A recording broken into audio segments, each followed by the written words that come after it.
tied at 2-2 for first in the NFC East, and the Eagles, who many picked to win the division, are 1-3. Skip Bayless, this division completely up for grabs. Who is in control right now of the NFC East? Because I'm objective about my team as opposed to other people on this show. I'm going to just lay it on the line for both of you. Please do. You're a real New York Giants fan. Thank You're you. a faux New York Giants fan. Whatever. But that's okay. Steelers fan, yeah. Okay. Connecticut, Oklahoma City. Y'all have no credibility. I ain't worried Here we about go. you. Okay, I'm going to give you New York Giants today. And I'm going to tell you, your team is about to jump out to a commanding lead in the NFC East, because your team has won 2 straight games, won it obviously at Buffalo yesterday very impressively, and you are about to beat San Francisco. You're about to go to Philly and win. You're going to beat my Cowboys at home. You're going to go to New Orleans and win, and you go to Tampa Bay and win. And you're going to open up at 7-2, a 3 or whatever it'll be, 3 or 4 game lead over the rest of the field in the NFC East. My Cowboys, I'm sorry, I'm just going to be honest about it. They're about to lose to Tom Brady. They're about to lose at the Giants. They're about to lose to the Seahawks at home. And I think, because the Eagles do owe them one now, I think they'll lose to the Eagles, who always play well at Jerry World. Obviously, the Eagles owe them, the Seahawks owe them from last year, and the Giants owe them from opening night, a game the Giants should have won and couldn't close that deal. That was an accident waiting to happen for Eli. So my point is, my Cowboys are about to plummet to 2-6. Can they climb out of that hole if Romo comes back all the way down the schedule for the Dolphins game?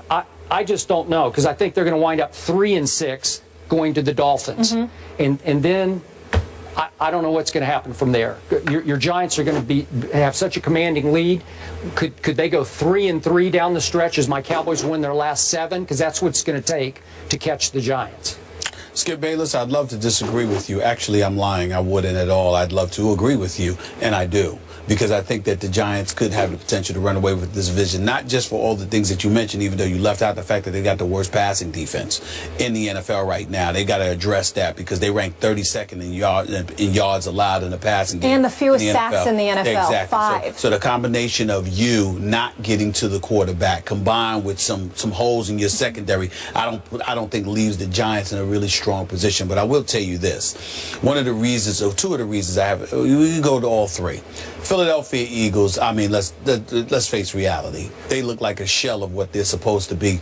There are 9 quarters out of the first, 14, 15 in the NFL that Chip Kelly has gone scoreless. His teams are going scoreless. I mean, it's just an absolute travesty right now. I think he's got like 3 points in the, outside of the New York Jets game. He got like 3 points in the first half. I mean, it makes no sense whatsoever. I don't know what the hell's going on in Philadelphia. He clearly made too many changes. He was doing things, trying to be the Lone Ranger and do things his way, and it's costing him right now. Let's look at that.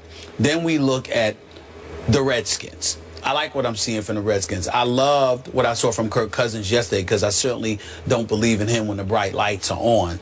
But he showed up yesterday in a big-time moment, and he deserves to be commended for that. That touchdown to Pierre Garçon, that drive itself, I think he did some good things, remained composed, didn't throw any interceptions. A couple of risky throws he did to the side that made me a bit nervous. But outside of that, I thought he did a really good job. Where I lose it with the Redskins is their schedule. Your next 2 road games are at Atlanta and at the New York Jets. I could see the Redskins potentially losing both games. Not because their defense won't show up to some degree, but because offensively, I think those 2 defenses can get the better of Kirk Cousins. And suddenly we're not talking about Washington right now. The Redskins deserve a lot of credit. I love what I see. When they run the ball effectively, I think they're a different team. When they run the ball a lot, I think they're a different team. All right, but the problem is that I don't know if they're wise enough to do it continuously. When I think about Alfred Morris right now, I'm saying to myself, why not give this guy the ball more? He's averaging about 4 yards a carry. Matt Jones is at 4.7 yards a carry. Why not give him the ball more? So those are questions that I have about the Redskins, not to mention their defense.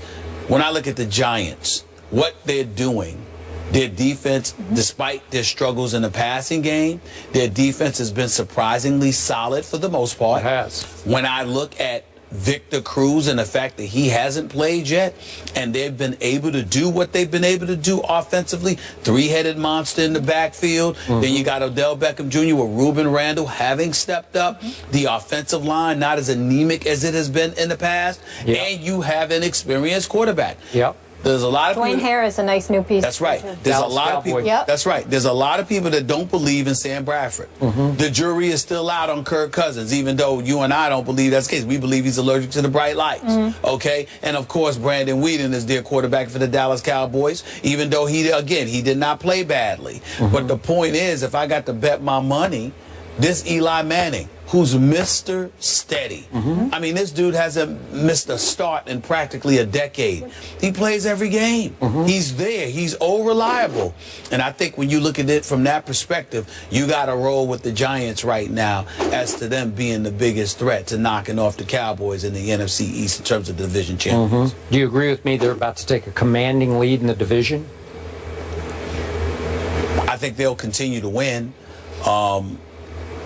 I would say so, because I think that the Redskins could potentially lose their next 2 games, and I definitely think that Dallas is going to lose to New England. So I don't want to say commanding, because the Giants started out 0-2, so they got some ground to make up. Plus they lost to Dallas along the way, so they have some ground to make up. But do I think that the Giants can find themselves in first place at some juncture in the immediate future? Yes, I do. I'm talking about sole possession in first place. Yes, I can see that. I'm going to be much bolder. I'm just looking at the next 5 games for each of the teams. Okay. Now, Dallas has a bye, so only 4 games will be played in the 5-week stretch. The Giants are going to win 5 in a row, which would make it 7 in a row. So that would make them 7-2. Washington will lose at Atlanta, at the Jets, and then in 2 more weeks at New England. So they've got 3 out of 4 games that they could lose and will lose, I think. So they'll go 4-5 in this stretch. Then Philly has 3 winnable games in their next 5, and I think they're not terrible. They're just not what we thought they were going to be. They're not a team. They're a different team in the second half, The Philadelphia Eagles have a lot of talent. So slow. The Philadelphia Eagles have a lot of talent. Let's be clear about that. But they're not a team. As constructed, it doesn't make sense to have those pieces together if you want to do what Chip Kelly says he wanted to do. So I'm still going to give them 3 of their next 5. That would make the Giants 7-2.